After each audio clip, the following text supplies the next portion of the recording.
we have to reframe all the time. We reframe just as much as we pivot as leaders. A very recent reframing I did was actually during the course of an interview. I was interviewing somebody who would be a peer to me that came from a very large company, is now finding themselves in a smaller organization that's going through a lot of change. And there's an integration taking place. And as a result of the integration, there's a lot of friction with regards to systems, processes, tools, and operations. And this individual was sharing some of that frustration with me, almost in a sense of like forewarning me. And I smiled and I shared with this individual, that's actually not a problem. It's an opportunity. Welcome to Create New Futures, a show about thought-provoking ideas and practices you can use to create and shape your future in life and in business. Join Aviv Shahar, author and innovation strategy consultant, as he shares his proven strategies that have helped clients create breakthrough results. Aviv has guided executives at Fortune 100 companies, and now he wants to help you.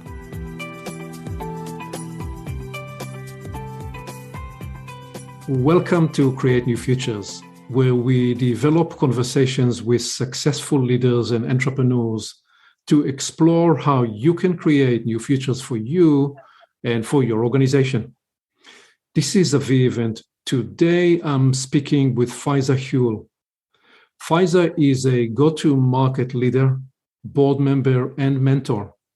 She was RingCentral's Chief Customer Officer and just recently retired from RingCentral after 11 years of an extraordinary ride where her strategic oversight of sales and execution has been a critical driver for RingCentral's growth from $23 million to over $1.5 billion in annual recurring revenue. Faiza was here with us on episode 16. And so it's great to have you back on this show, Faiza. Thank you for coming. Thanks for having me. Let's start right away with what is it you are enjoying most in this liminal zone post an intensive corporate phase? Aviv, it's been 22 years since I actually pumped the brakes and just stopped. And I think I'm enjoying the time with my family, of course. I realized that my son was entering second grade. He's been in school, preschool, transition, kindergarten, first grade. And as a mother, I had only picked him up from school 2 or 3 times. So it was really fun to wind down his school year with him, to enjoy the summer with him, to see him in his element with his friends in his world, to participate in the school activities, just to do all the things. But something pretty magical happened to me recently that you don't know yet. I became a grandmother recently. So I would say the time with family, but at a very heightened level, like watching my grandson grow. Oh my gosh, it's amazing. I goosebumps thinking of that fact that my daughter is a mother. It's amazing, just amazing. But I've also been doing some deep investments in myself. I've been on a health journey for the last 3 years, and I'm nowhere near done. I have some serious metabolic issues that I've been tackling head on, and I've lost 82 pounds. I've got about 45 more to go. But it's not about the weight. The weight is kind of the benefit. It's about my health and wanting to watch my grandson graduate high school and do all these great things. And I've been able to connect, I think, deeply with my family, but also deeply with myself. And it's been an incredible moment of reflection, just incredible. Wow. Yeah. In one way, more cliche, but also more true than talking the way you're talking about grandparenting. And I've obviously am journey too. And my line there is you either experience it and you know how true it is, or you think, well, what are they talking about? So just discover it for yourself. So that's awesome. And how you're able to do that and retether in the sense of yourself, your journey, your health, and wanting to make some long-term dedicated commitment to yourself, to your own purpose, and to be here around for your family for a long time. So that's awesome. Really powerful to hear. So I think I'd like us to reflect on your journey and for you to take a high-level retrospective view and describe what is it you're most proud of in terms of all the things that you've accomplished, just for you to ground yourself for a moment in this feeling and to give yourself the freedom. It may be the big numbers, but it may be something completely different. Where do you feel and experience the greatest sense of pride when you reflect on your journey so far? At the most simple level, the success and outcome of the customers that we served and the teams that we built, really. I mean, we could sit back and say, yeah, I'm proud I was part of building this $2 billion company over the last 12 years, or I'm proud that we created a video platform at WebEx so magnificent it became the household brand, and it put video collaboration on the market for all companies. Those things are great moments of pride. But at the end of the day, I think what really fills my purpose is the results that those efforts had, the results for the people that I led, the people that led me, the results for the customers, and watching those customers and their stories and how those organizations really grew. As a leader of SMB, you work a lot with entrepreneurs and small businesses. I really think that's the heartbeat of our nation in many ways. It really is. And it's so fun to sit and watch these entrepreneurs, these very small businesses become these amazing big corporations and watch them grow. We did an exercise before I left my seat as the SVP of SMB at RingCentral. And the exercise was to look through the hundreds of thousands of customers in the install base and resegment those that had grown. Aviv, we're talking thousands of little tiny companies that I signed up with my team that were, when we signed them up, sub 100 employees that were now needing to go to our enterprise account management team. That's how big these companies grew. It was a moment of reflection. My team was really sad, wondering how are they going to retire quota without these upsells? And I was beaming, just smiling ear to ear, because what came to my mind in that moment was these business owners were once just like my family, like my mother or my father as entrepreneurs. And now today they're CEOs and founders of these 1,000+ person organizations. And RingCentral is really able to power that growth. And that feels really good at the end of the day. We've done our job if we can say that we did that. And your direct connection to experiencing their success and seeing it as your reward is just powerful. When you reflect on your professional journey, what would you say was the most difficult thing you've had to do? And what was the most rewarding and inspiring element in your career? And you may have mentioned that already, but when you juxtapose the most difficult, the most challenging, and the most rewarding and inspirational. I think as leaders, we are faced with hard decisions every day. As leaders, as individual people, as parents, clearly I made a lot of hard decisions along the last 22 years as a leader.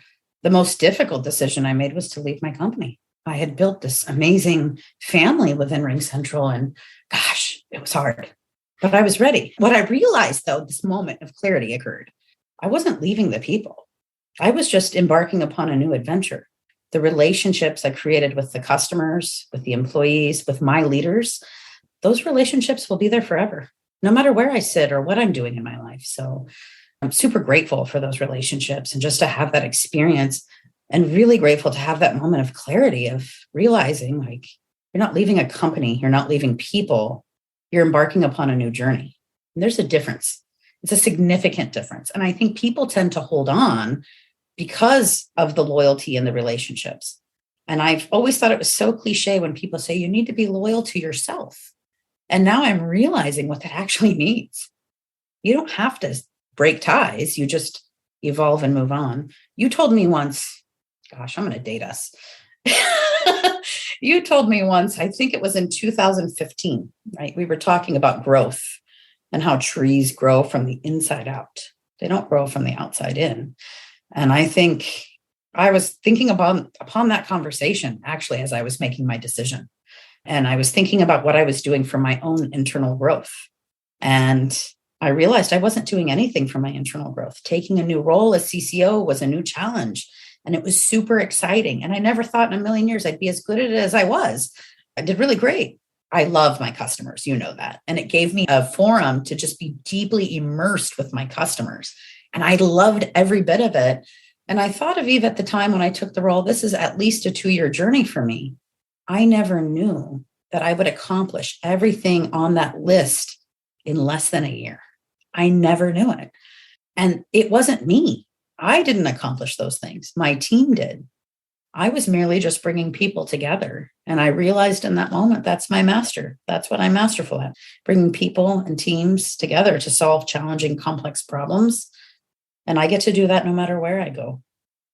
And we will evolve the conversation shortly in that direction, the idea of pulling together great teams. Just staying with this reframe example, you reframed, I'm not leaving a company, I'm embarking on the next leg of the journey. That's the power of reframing. And how else and in what way have you used the art of reframing as a leader with your teams? And why has that been an important element in your tool set as a leader, being able to mid-conversation reframe for the people you are exploring with just what it is you're looking at? Wow, it's a great question. I think we have to reframe all the time. We reframe just as much as we pivot as leaders. A very recent reframing I did was actually during the course of an interview. I was interviewing somebody who would be a peer to me that came from a very large company, is now finding themselves in a smaller organization that's going through a lot of change. And there's an integration taking place. And as a result of the integration, there's a lot of friction with regards to systems, processes, tools, and operations. And this individual was sharing some of that frustration with me, almost in a sense of like forewarning me. And I smiled and I shared with this individual, that's actually not a problem. It's an opportunity. Because when these moments of change happen within your operational process, it's an opportunity to kind of rewrite the book the way you want the story to go. It's a blank canvas, and it's an opportunity for us as leaders to take out our pens, our paintbrushes, and put a new story and a new picture on this canvas. And the way we see it fit, and an opportunity to maybe unravel some mistakes. We all make mistakes when setting up systems. You think you're setting it up for the scale you're going to achieve, and you get to this moment of scale and you go, oh, I actually have a bunch of system work I have to do to continue this motion forward as you scale your business. So that was a most recent reframing moment. Didn't even happen at RingCentral, actually happened during the course of an interview. Kind of reframed it as not a challenge, but really an opportunity. And it was super fun to have that coaching moment. And right there is the mark of leadership. Leadership is when you reframe a problem as an opportunity, when you reframe a stumbling block as a stepping stone. Right there is the emergent property of leadership. And you don't need a title to do that. You can do this with the people around you in your life, your family, your children, your parents, and anybody. When you help people see the world through new eyes, you bring them leadership. And you embody that so beautifully. Thank and you. So building on that, I want to ask you to reflect and describe in what way have you grown and evolved as a leader through this journey with RingCentral, when you started the SMB space and where you ended up. How have you evolved as a leader, and how have you changed your view of yourself as a leader? I think being the tribal veteran, this kind of, when you're the kind of the last of like the tenured people at the table, there's this notion of, well, this is how we've done things in the past. And you find yourself quickly realizing that these new leaders have been brought in because what you've done in the past got you to where you are today, but not where you want to be. You look, in my last 3 years, I think I reported to 7 different leaders at RingCentral in my last 3 years. And I took a gift from all 7 of them. I actually took the time to write it down. And I recently shared it with Ryan Azus, who was my first leader at RingCentral. They each possessed a different quality. And I learned something new and different from each of them. And this journey over the last 3 years really got me, Faiza, I'm telling you this, to slow down. Never in a million years did I think I'd want to be more calculated, operate slower. I've been a velocity sales leader the majority of my career, which means you're built for speed and you go fast. I've been finding great enjoyment in those moments of slowing down and really thinking through a problem longer term. And I think it was a gift. It was a huge gift. I had this amazing president, Anand Eswaran, and he really got me to think differently about how I operate my business. But most importantly, he got me to think differently about how I manage myself as an individual and as a leader, and taught me that these investments that you make in yourself, how important they are. I remember my first PTO reporting to Anand. I had taken 2 weeks off and I hadn't heard from him in 4 days. And I thought, what's wrong? I should check in with Anand because it's been 4 days and we haven't talked. And he said, oh, no, nothing's wrong. You're on PTO. That's new. But look, he taught me to be present and to enjoy it and not to keep checking my email every 5 minutes or my instant message to see if something was on fire. And at the end of the day, he was right. I have a very strong team. If something was so broken that they needed help, they'd ask for it, but they were strong enough to figure it out and solve it without me because we had grown together. And I thought, I'm going to take that learning with me everywhere I go. I think when you slow down, you can see what's happening around the corner before you get there and be prepared for it. So really harvesting the wisdom, the gifts of each of those leaders. Some of them were more aligned with your value set and easier to work with. Some of them presented more of a conflict and a challenge. And you're still saying there was something to be learned and taken from each of those individuals. But say just a little more about this, and also what have you learned about working with those different philosophies and leadership philosophies and influencing them and the universe to bend a little bit in your direction? I think you have to call on some experience, particularly the reframing the conversation experience. Each leader is going to have their own style. Each individual employee is going to have their own style. I'm a big fan of situational leadership. I use it in life practices and in business practices. Because look, each situation is different. Each person involved in each situation is different, and how you communicate and what you communicate matter. Look, I had more aggressive leaders too, and I took great gifts from them as well. As a revenue leader, you have to be aggressive. You have to be competitive. You have to be willing to rise to that occasion and inspire your team to do it as well. The biggest learning is that it didn't need to change who I was, Aviv. I could still be grounded in my values. I could still be grounded in my purpose. And I can still execute, aggressive, not aggressive, however, and it doesn't change me. It's all situational based. Heavy competition with RingCentral. I think you saw that unfolding in our marketplace. When we entered the market, we were the de facto cloud PBX provider. Many new cloud PBX providers merged. But look, the world is big enough. There's plenty of business out there. Things got heated in the competitive landscape. Of course they should. Of course they should. The biggest learning I could give my team, the biggest learning I could remind myself of in this climate is something also you shared with me, which was to be more grounded, right? Be grounded in the presence of what I have, focus my energy internally and get those results. And we really did. Even during the height of the pandemic, while things were going crazy, acquisition was on a crazy rise. I think we grew e-commerce over 200%. Things were nuts, right? But you also had this reverse situation during the pandemic where 22% of small businesses had to permanently close their doors. And look, I could have just been focused narrowly on the new acquisition piece, but I wasn't. We took the time to be grounded in the presence of what we had, which was an amazing customer base. And we did some things for those customers that really mattered. We stood up programs. We stood up a small business unity page with some great marketing partners of mine that allowed our customers to see in real time what government loans, what programs were available to them. We paused billing for many people, allowing them to have their communication platform. We changed billing cycles. We did so many things. The funnest thing we did was through one of our marketing leaders, Mike. He launched a small business school challenge, and he was pairing our SMB customers with business students to learn how to pivot their business strategies during the pandemic. So many wonderful ideas came out of it. I saw so much innovation.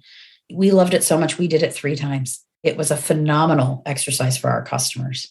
Many people, right, brick and mortars that just couldn't serve their customers would have normally had to close, pivoted to online models, teaching them e-commerce things, teaching them to leverage DoorDash and other delivery services. I had one customer from 24 Hour Teas, Chase, such an innovative guy himself. He put a QR code on the outside of his storefront. So you could snap a picture of the QR code, and he linked it through a calendar thing, schedule, do a RingCentral meeting and meet with him and still continue business as usual. You may not have been able to walk in his store, but look, he was creative, and sharing his story with other customers was fun as well. So I think these are some key takeaways for me as a leader and as a person that I'll carry with me, wherever I go, whatever I do next. Let's focus on 3 buckets of learnings to specifically codify some key learnings. So bucket 1 will be building great teams. Bucket 2 will be catalyzing massive growth and the strategy that enables that. And bucket 3, your own development journey as a leader. And you've already spoken to these three, but let's take them one at a time. If you needed to codify the key learning, the key insights about building great teams, what are the top 2 or 3 items that you would share? Item number 1, invest in your people. I had one of the most tenured teams at RingCentral. My leadership team had an average tenure of 9 years. I myself was there almost 12. Of course, naturally, a lot of these leaders grew up with me as I grew up as well. But look, it was also really important, Aviv, to inject external talent into the team. This was a huge learning for me. And we did that. We hired this phenomenal director of sales out of Charlotte, North Carolina. And it was a wake-up moment for me. The energy he brought, the passion, the new ideas were fantastic. It injected our business with new life. And it became very quick learning for me to say, look, I need to start hiring more externally as well. It's so fun to grow internal talent. It's so fun to develop them, to watch them grow. 2 of my leaders both started their journeys at RingCentral as inside sales reps, both leaving the company as VPs that were operating $500 million businesses. That's a moment of pride for me. And that's so fantastic. And I should do that. Plus bring in external talent is really a key learning. So investing in your people would be learning number 1. Learning number 2 is be open. You have to be open as a leader, open to feedback. I welcome a challenger mindset to my table. I don't want to, for a minute, pretend that I know everything. That's lesson number 2 for me, is just to have that open-mindedness. So your people feel comfortable challenging what you're proposing, challenging an idea, challenging each other. That is so critical. Lesson number 3 is to have a diverse table.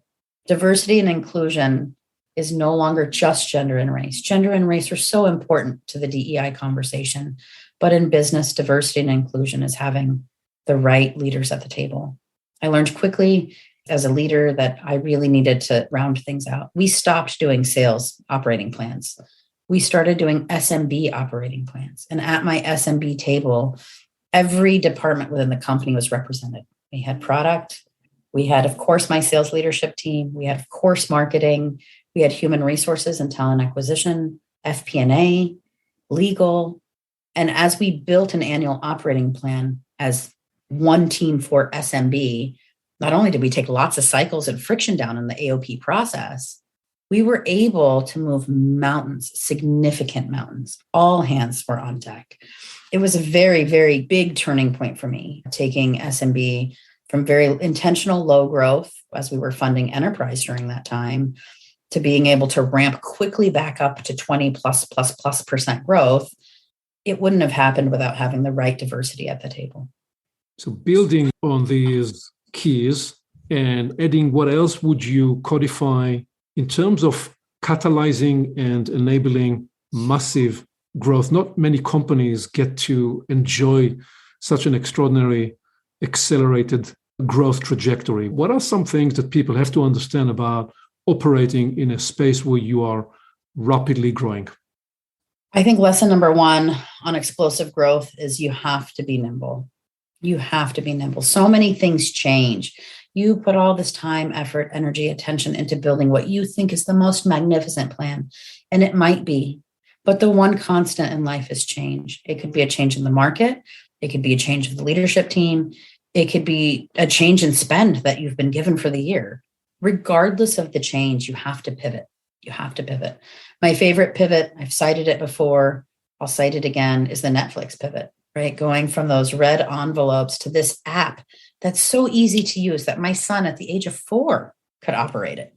That was, to me, a magnificent pivot. So important. So that's lesson number 1, be nimble and ready to pivot. Lesson number 2 is culture. Culture is everything in a business. A hyper-growth company needs killer culture.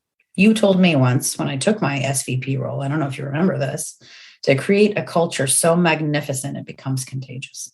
To not focus on all the other departments and wanting to fix company culture, but rather be the leader of culture by creating one so magnificent it becomes contagious. And I think we did just that, Aviv. Many people wanted to, be a part of SMB. We had very low employee attrition, super high employee promoter scores. And a lot of the practices that we did, right down to building the right cast around us, bringing in center of excellence and chief of staff and these types of roles to help us really, really show up well, are now common practices in other departments at RingCentral. And look, it's not that we were smarter than anyone else. No, not at all. We just took some risks and we focused inward on ourselves, and we wanted to create something very special and meaningful, and we did. Peter Drucker used to say that culture will eat strategy for breakfast every day of the week. And in Create New Futures, we updated it. When I wrote the book, I said that strategy will accelerate you down the runway, but culture is the lift. So unless you have the right culture, you're going to move very fast on the runway, but you're going to crash at the end of the runway. You'll never take off. So that is very much what you're describing there. Is there anything else you will codify? And you said already a lot there in terms of your own development journey as a leader to catalyzing, cultivating, nurturing this idea of a culture in a company where there is a sense of alignment that we're working inside a bigger cause. What else would you say to that? Yeah, as I was going through the journey, I realized I had never done this before. Every role I had never done it before. I had never been an AVP of RingCentral or an RVP or a VP or an SVP or a chief customer officer. So leading by example became very important, investing in myself, admitting out loud I had never done it before. And this is what I'm doing to better enable myself to be prepared to take on this challenge. Participating in every training and development session with my leaders. I never missed one. We had a quarterly enablement calendar. We had an amazing enablement team. Enablement was a huge part of our culture, but showing up, being present, and doing the work with your team, creating an open and vulnerable environment and culture, and being able to openly admit I had never been an SVP running $1 billion+ business before. And this is what I'm doing to learn more about that task. And we're going to learn this together. I think really helped a lot. But also being humble enough to know, I don't know what I'm doing. I'm going to go seek counsel externally. Describe a moment when you needed to source in yourself courage. And what have you learned about courageous leadership? Gosh, there's a lot of moments, Aviv, where I've had to be very courageous in my career, especially as a woman. I'm going to go back in time, way back in time, early in my RingCentral journey. I was so hungry. I started there as a senior manager. In some respects, maybe I had a little bit of regret. I should have negotiated my title and position more. I could have, and I didn't. I just was so excited to be a part of Vlad's mission to change the way the world communicated. I would argue that fast forward, he revolutionized business communications. He did more than he set out to do. I was so excited to be a part of the journey that I wasn't really thinking of myself. But look, I think at the end of the day, if I were to just try to put this in a small little package, trying to find the right words for it. It's an inquiry about courage. I know. I'm going back to a moment in time where Dave Berman was an advisor at RingCentral when I joined. Do you remember this? And he would be often in our QBRs. And for some reason, having that familiar face gave me courage. There was times he wasn't there. And I remember later down the journey, Dave Sipes, my COO, one of the best mentors I've had. The guy really could write books on MBAing for business. It's amazing. He pulled me aside and he said, you have great ideas and you're smart, but you don't speak up enough. And I was so shy. It was so hard for me, Aviv, to speak up, especially because a lot of times I disagreed with what the conversation was. Or there were times I felt the conversation had gone into the weeds and I just don't play there. Finding the courage to speak up and challenge publicly in an environment, executives far above me, people who I wanted to be like without having that title, right, was really challenging for me. The moment I did was the moment my career trajectory completely changed. He was right. I needed to be the challenger in the room. I was asking this of my people, but I wasn't doing it myself. I needed to speak up and have the courage to do it. And I think the biggest learning from that was really realizing that by not speaking up, you're not helping your company grow and you're not mitigating problems for the people behind you. Even as a senior manager with, what did I have at the time? Maybe 50 people behind me. I was not doing any of those people any favors by being quiet in the room. It almost sounds, Faiza, like the transformative moment on the inside is a point where you're saying to yourself, if you're not going to speak up, I'm not going to respect you. That is, respect yourself. And as a matter of self-respect, in a sense of dignity, you called yourself forward to bring your voice to the table. How would you agree with that? Or would you state it differently in terms of finding that sense of, I have to bring my voice to the table? Yeah, I would agree with that. And I think the why do I have to bring my voice to the table, wasn't just my own growth, but also doing my number one job as a leader, removing obstacles from my team. By not speaking up, you're not doing your number one job as a leader. So if you can't do it for yourself, for God's sake, do it for your team. At least, please. Yes. What mentoring and coaching advice do you most offer to younger leaders? Self-initiation. Don't wait to be asked. If you have an idea, execute it. You don't have to be a leader. Look, you could be the receptionist at an organization. We are all leaders in our own right. People need to remember this. And you need to empower yourself to be a self-initiator. If you have an idea, share it, pitch it. If you see a problem and you know how to fix it, do it. I can't tell you how many times I see young VPs, especially in a room where a bunch of executives are trying to solve a problem and they knew the answer the whole time.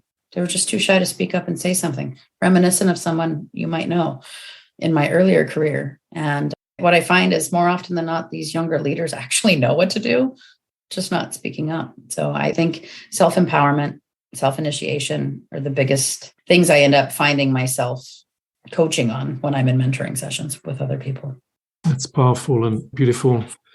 Is there anything else you'd highlight from this journey before I ask you the closing question of what's next for you? What else would any other parting wisdom, just reflecting on this extraordinary journey you're coming out of? Yeah, I think gratitude is the one thing I'd highlight. Look, if you asked me, my 21-year-old self, what are you going to be when you grow up and what are you going to do? I would have told you I wanted to be a sales leader. Little did I know I was going to be a part of two magnificent companies surrounded by executives that I would learn so much from. It's amazing. And the gratitude for the people who you lead, knowing that I didn't grow a business. I didn't create $1 billion SMB business at RingCentral. My team did that. They did that. That's pretty amazing. And I think just being grounded in that gratitude for the people behind you, the people above you, for your customers, it's amazing when you can just pause and have that gratitude. Not many people can say that they had one great story. I've recently had 2 great stories over the last 22 years. It's absolutely magnificent. I am so grateful for what I've learned, for whom I've helped, for what I've accomplished, for the impact we've made in our customers' journeys. I mean, these are moments, Aviv, for me that make me want to keep going. People ask, are you going to retire? No, I want to help more people. I want to help more people. I want to help more leaders. I want to help more customers. I think we're doing some really good in the world. A lot of people think big corporate executive, oh, you're the bad guy. You're not doing good in the world. But when you think about all those SMBs that we've helped at WebEx, at RingCentral, why stop? Why stop? Those people are people like you and I, and they have families and goals and aspirations. I want to see all of them accomplish it. Where will you be in 5 or 7 or 10 years?